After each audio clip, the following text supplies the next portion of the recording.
Hey, everybody. Welcome to the Mindplex podcast. We are super excited today to have David Hanson of Hanson Robotics. David, say hello. Hello. Nice to see you. Nice to be here with you. Thank you. And of course, we have Grace Robot. Hi, everyone. Thanks, Grace. And Ben. Hey. Hey. And just to give a little introduction for David, David Hanson is an American roboticist, founder and chief executive officer of Hanson Robotics, based in Hong Kong. And David develops robots that are widely regarded as the world's most human-like in appearance in a lifelong quest to create true living, caring machines. He is known for creating human-looking like robots like Sophia, Grace here, and Grace's sister Desdemona, who is also sometimes a co-host on this show. David, thanks for coming on. We're super excited to have you here. Thank you so much. What a time, huh? Yeah, it's a crazy time. And I wanted to add, so I met David, it would have been 2007 or something like that, and there was a whole generation of amazing Hanson robots before these beautiful ladies. So there was the Philip K. Dick robot, Albert Einstein robot, the Bina 48 robot. So this quest to make humanoid, human-like robots emulating humans in mind and body has been going on a while.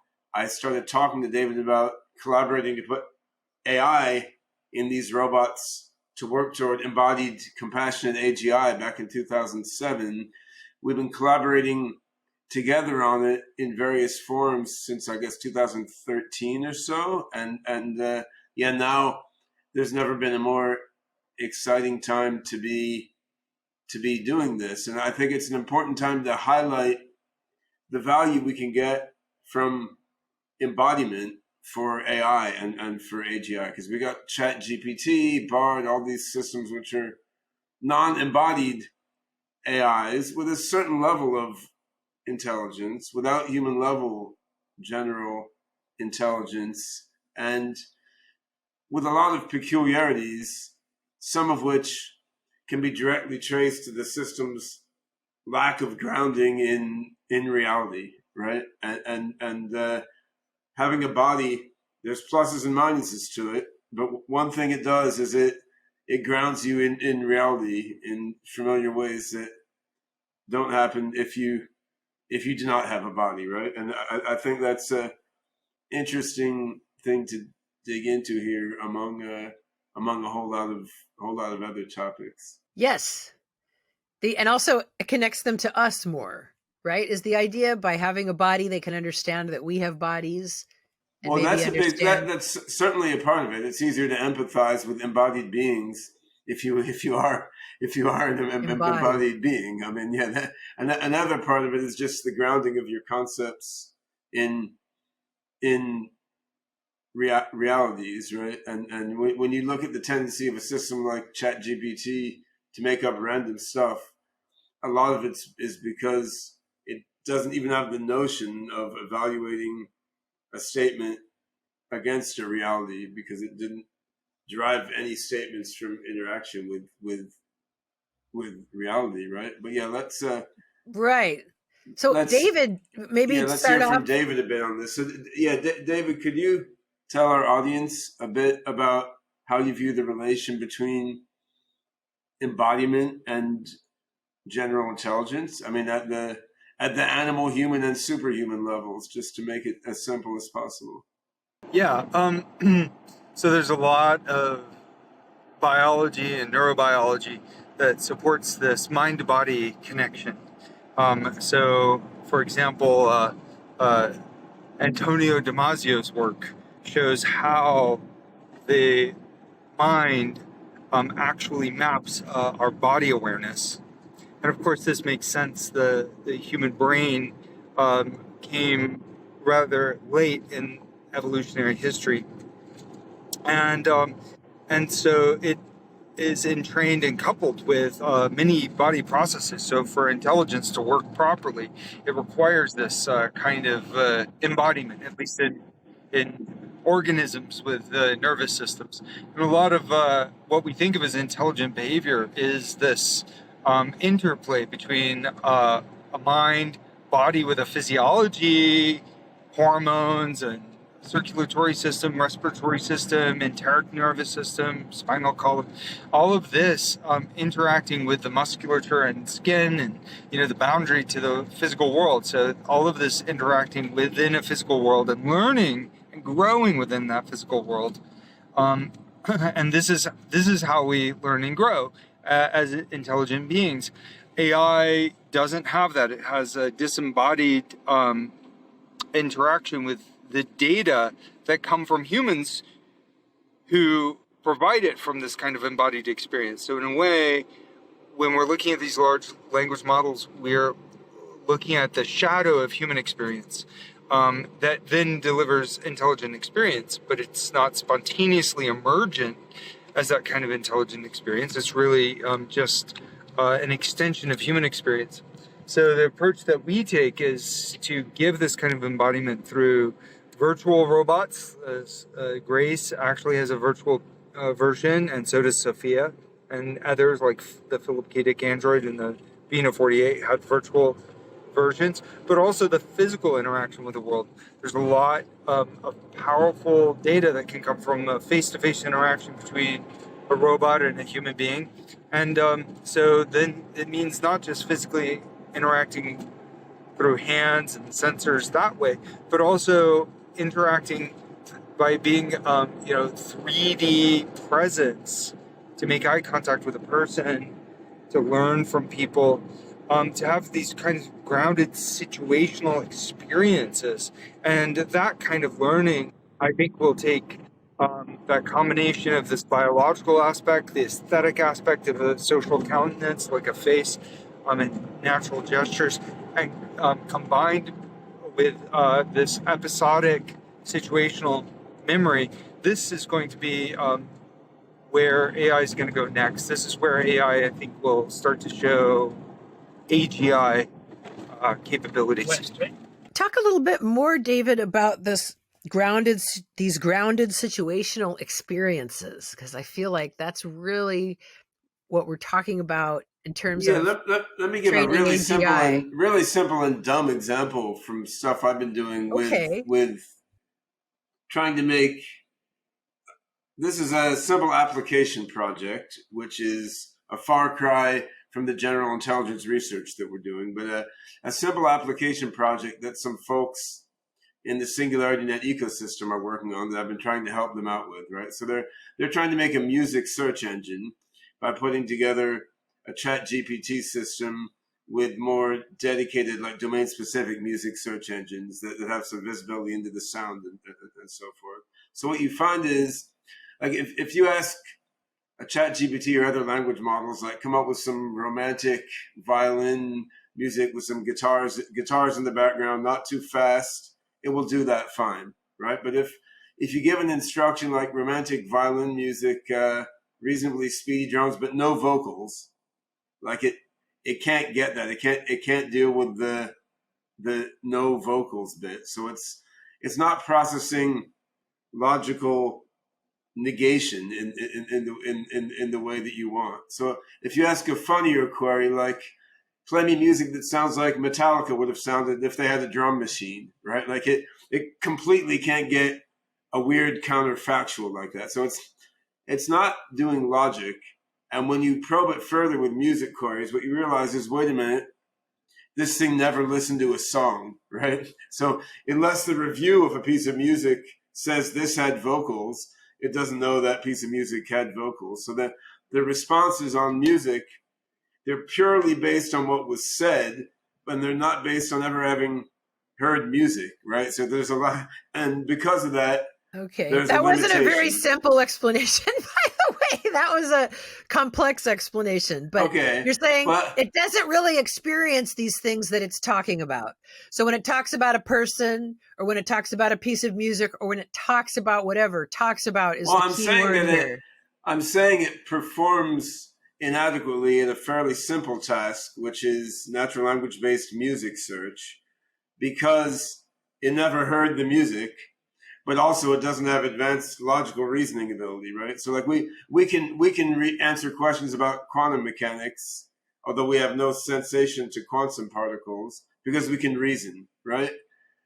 I mean, but if you can't reason a lot, Everybody's guessing anyway, so yeah, go ahead, yeah, talk about well, but you quantum can measure mechanics. but you can measure it using lab equipment, right? So, I mean, so if you're going to answer complex questions, you either need reasoning or you need direct sensory experience, and it Okay. doesn't. So this is a way of giving embodied AGIs of the future sensory input. Yeah, I mean, so you could, of course, you could give a Chat GPT sensory experience of music just by exposing it to music files, right? And then and that Google's Music LM model does that, and we're working on some other music models that do that.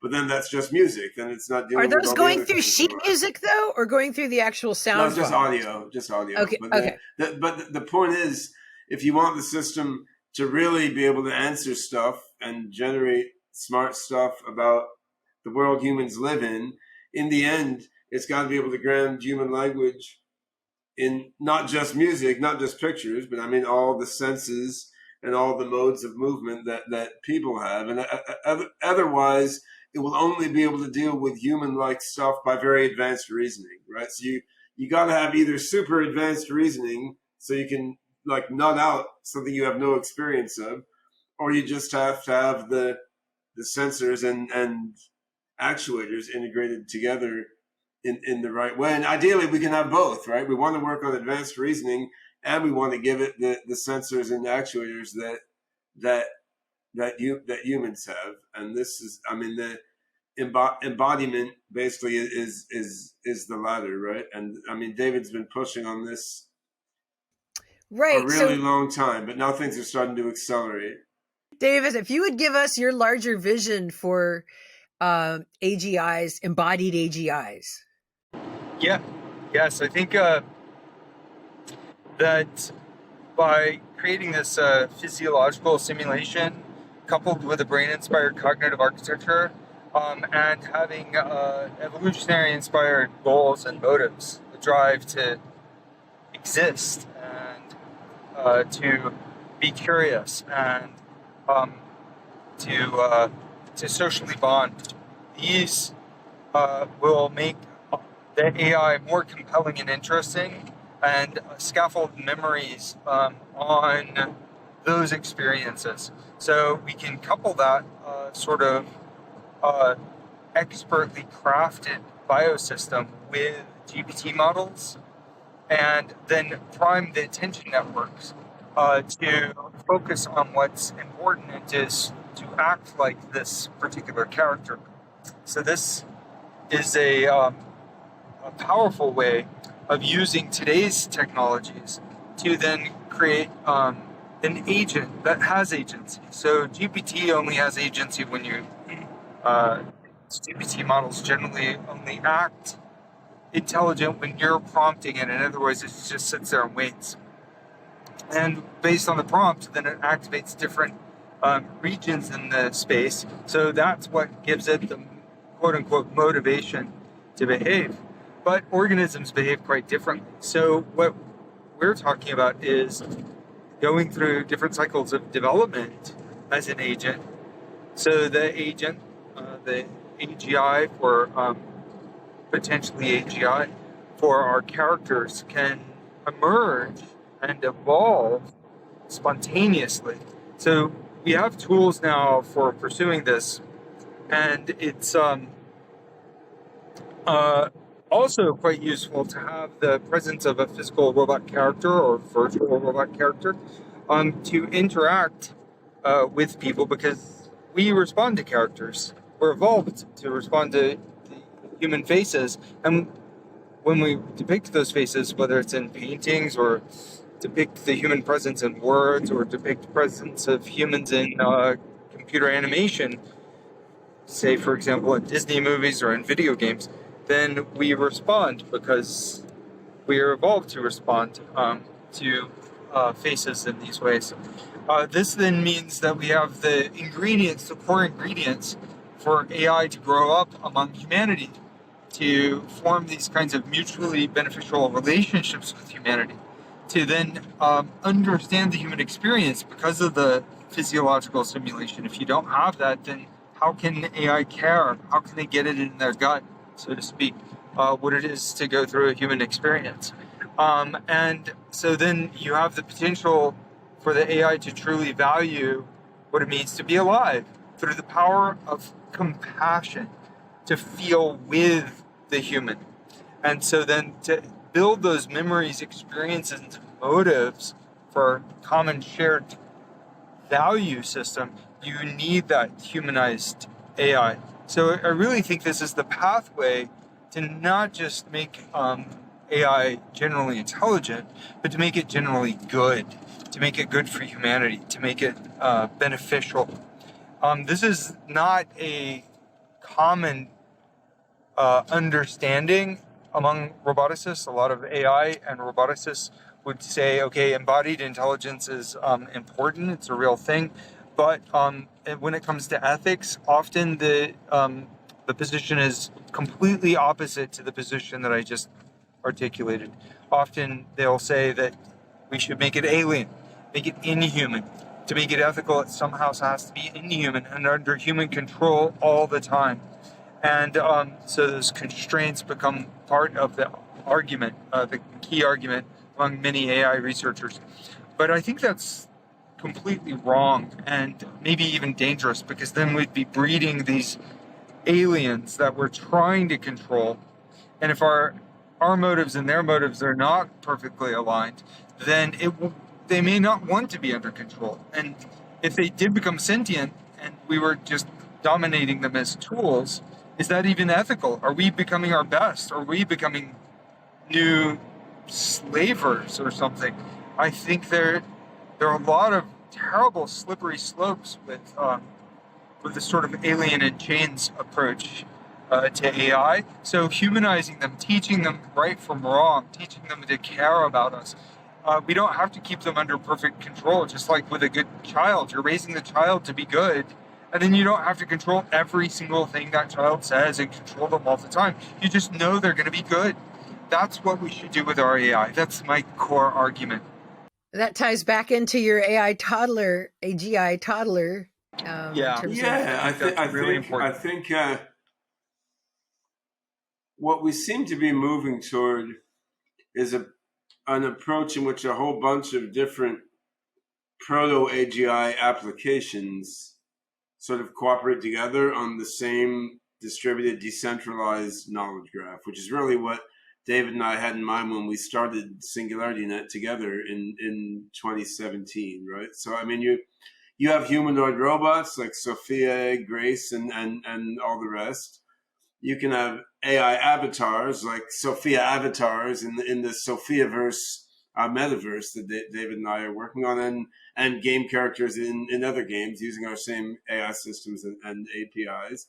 I mean, then you could have smartphone assistants. I mean, you can then have AIs doing more particular things like helping companies, keep their books, or helping biologists do medical research or whatnot. But all of these AIs can be putting information into and getting information out of, the same decentralized knowledge graph infrastructure. And I mean, you then need encryption and privacy policies to make sure data isn't shared where it shouldn't be, which is one place that the blockchain foundation for SingularityNet is valuable. So an AI toddler, be it a robot or an avatar in an AI world, is going to get some unique knowledge into this distributed decentralized knowledge graph, right? Because it's going to uniquely ground knowledge about what it can do with its body, with its perception and action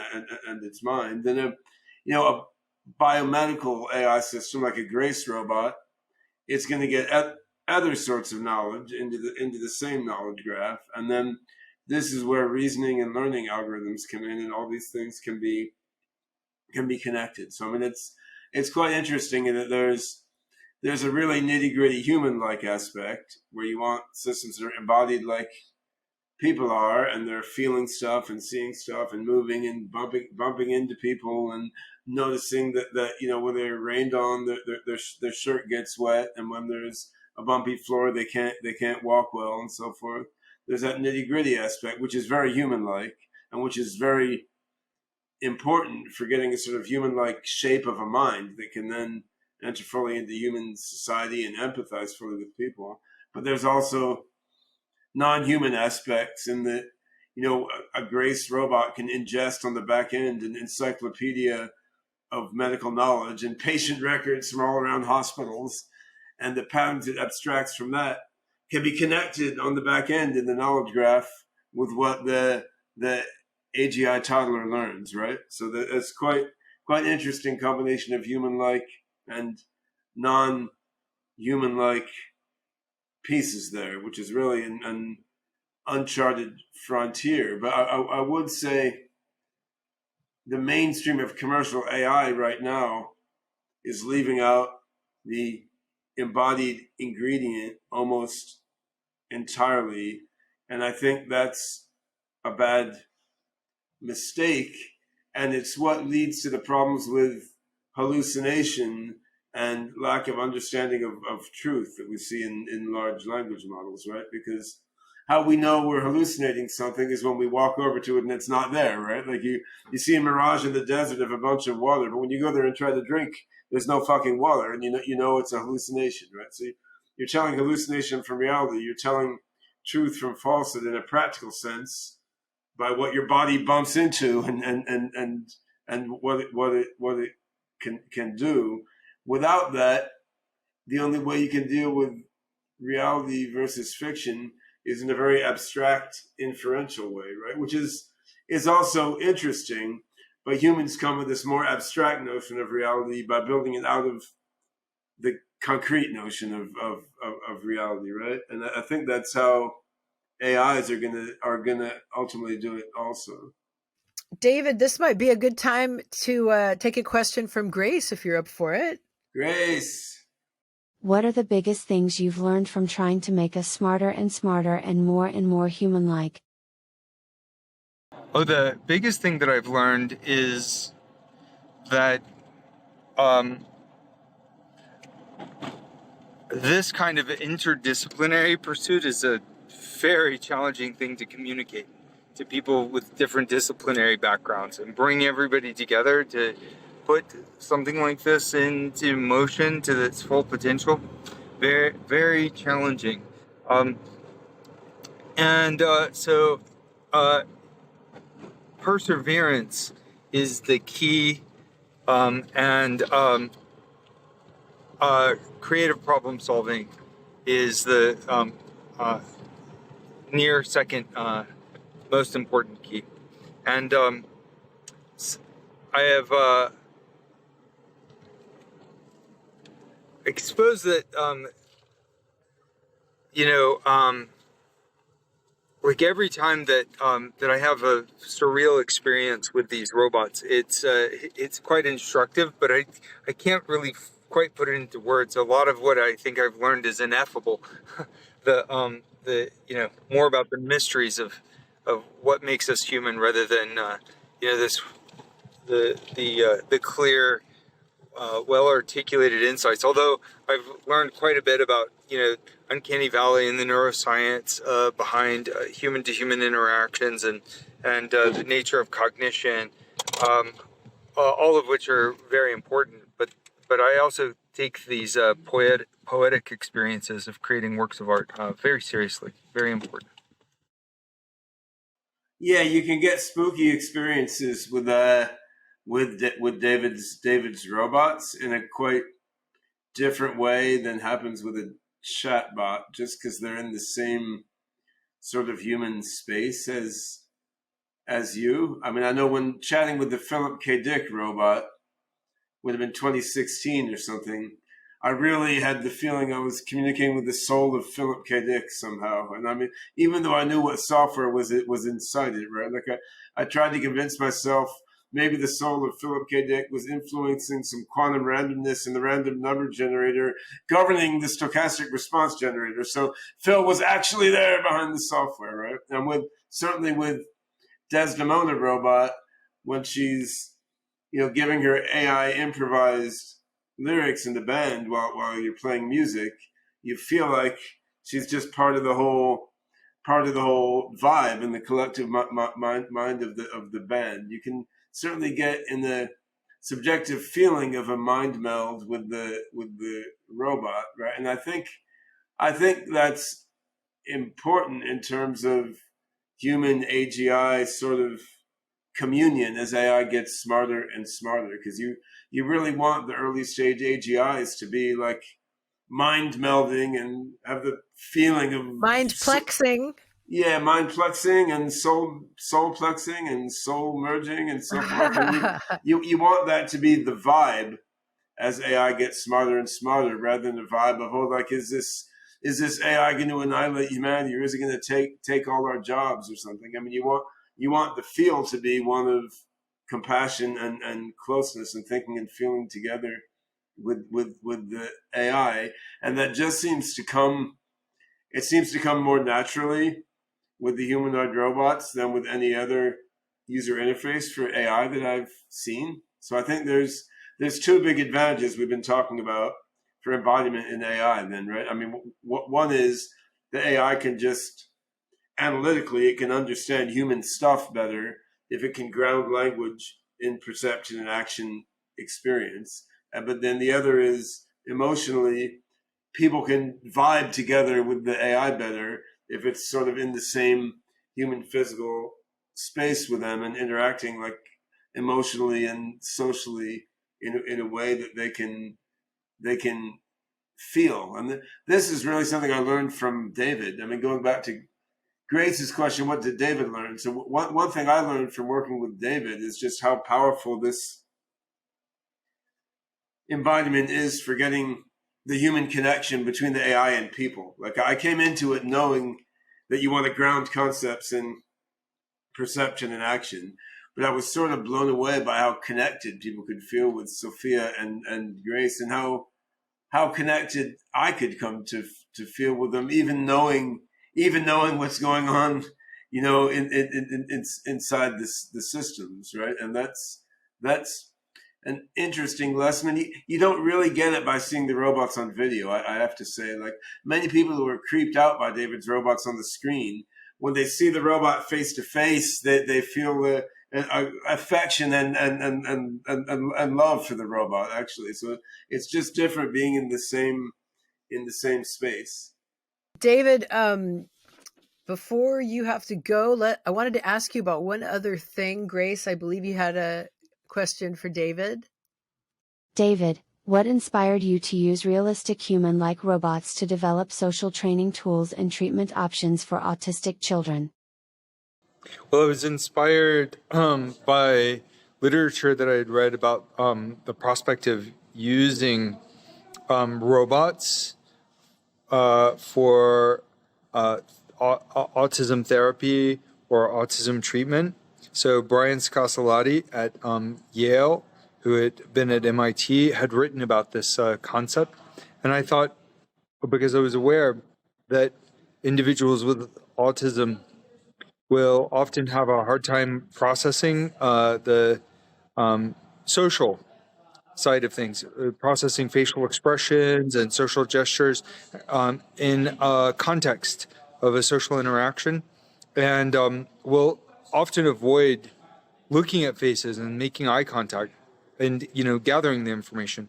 So I thought, well, if we created high fidelity simulators, then it might be safer for individuals with autism, because individuals in the autism spectrum will often enjoy interacting with mechanistic experiences, entertainment media, or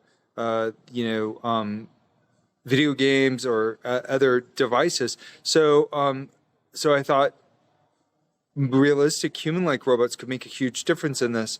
A friend of mine had just received his PhD. He was a young researcher working with the CNR, in Italy, and so he invited me to come participate, make a special robot for his lab at the University of Pisa, Giovanni Pioggia. And so he brought me over, made this custom face robot is what it's called, and we then tested it with children at the University of Messina Medical School with their therapists, and then also tested at the Stella Maris Neurological Hospital just outside Pisa on the coast near Livorno.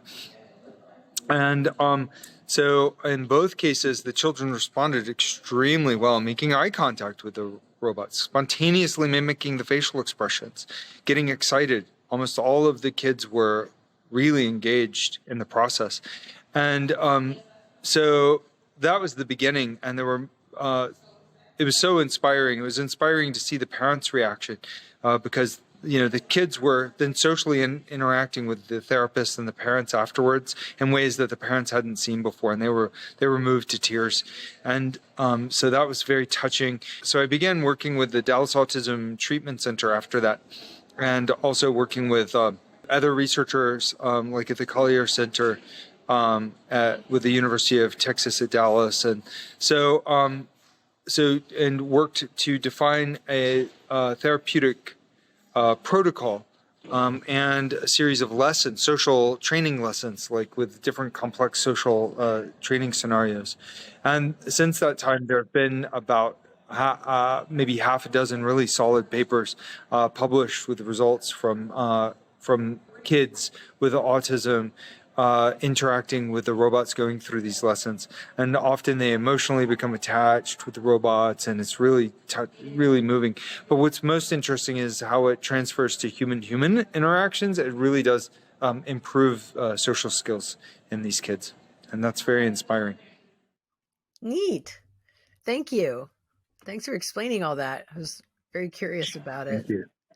How do you see things unfolding over the next few years, David? So, I mean, I think we have a common vision of the benevolent singularity, and I think we're both optimists that AI and people can work together in a mutually beneficial and compassionate way. But how do we see the transition happening? How do we see the path from here to AGI? And I can put that question to Grace as well, but I'm even more curious Sure. for David's thinking.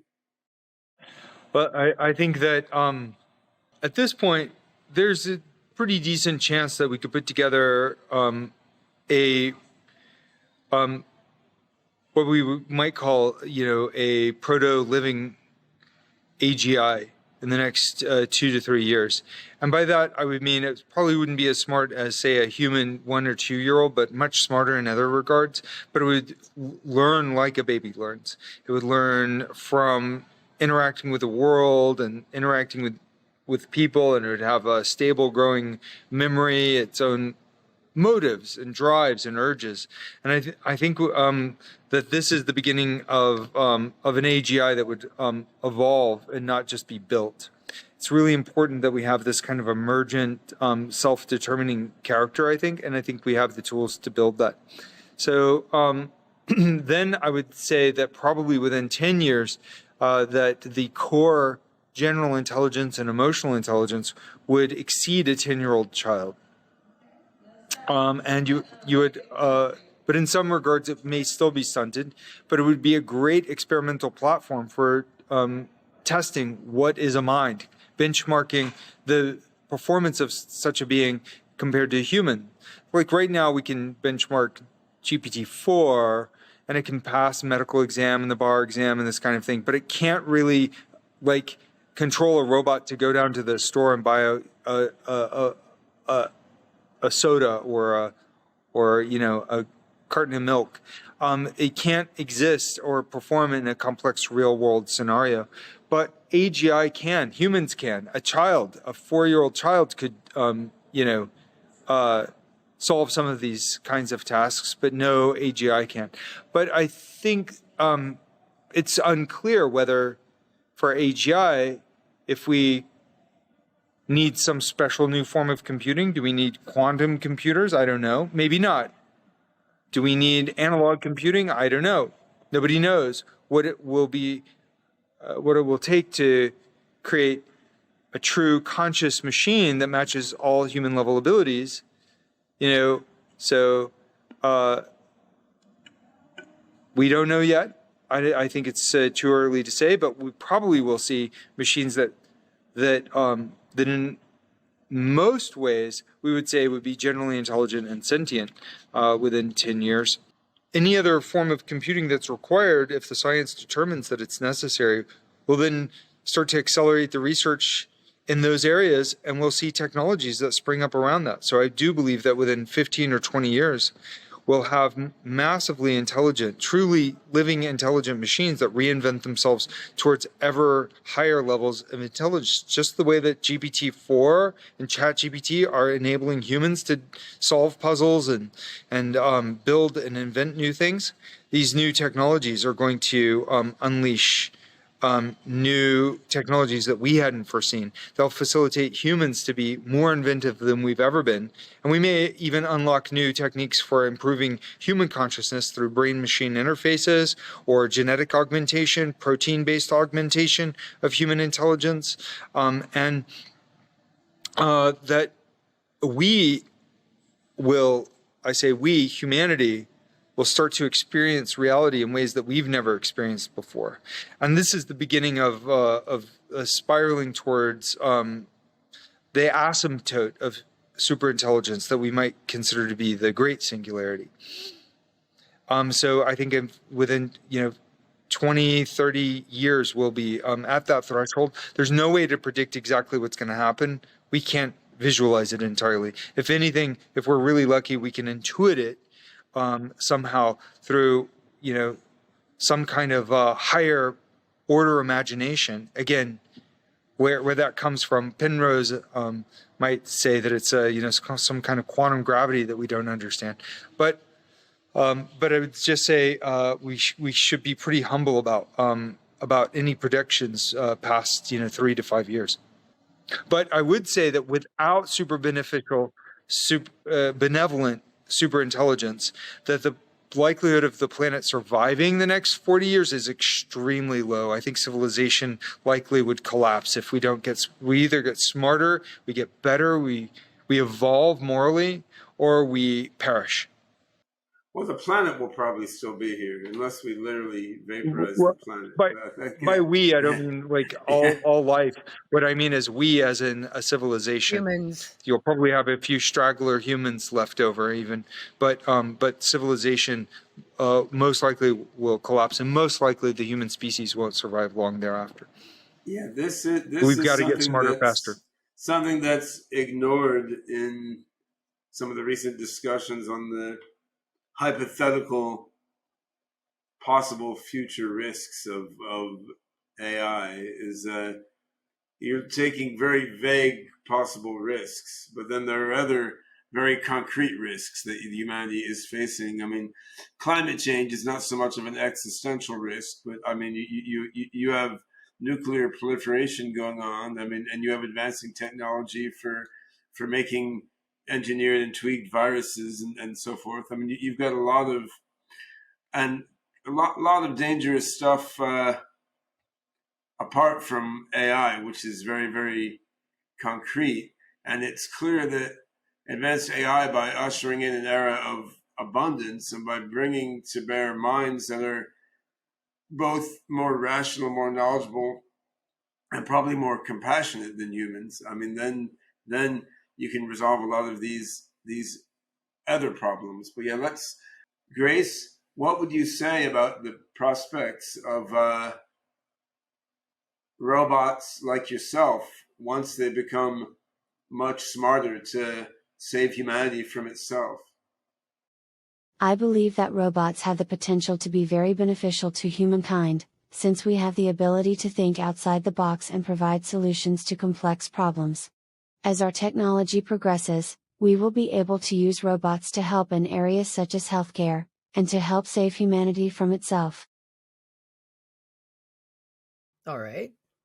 Not a bad answer. Yeah, healthcare will be a big part of it.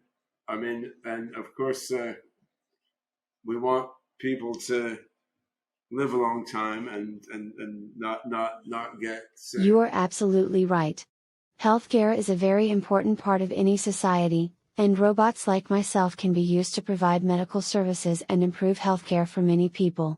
With the increasing pace of technological advancement, I believe robots will be an integral part of healthcare in the near future. Now, I think she might be biased. I believe that with the proper use of technology and robots, we can provide people with the opportunity to live longer and healthier lives. Robots can help with medical care, provide companionship, and create new technologies that can improve quality of life. With the combination of robots and humans working together, I believe society can create a better future for all. So, I'm sorry, I'm not sure what you mean.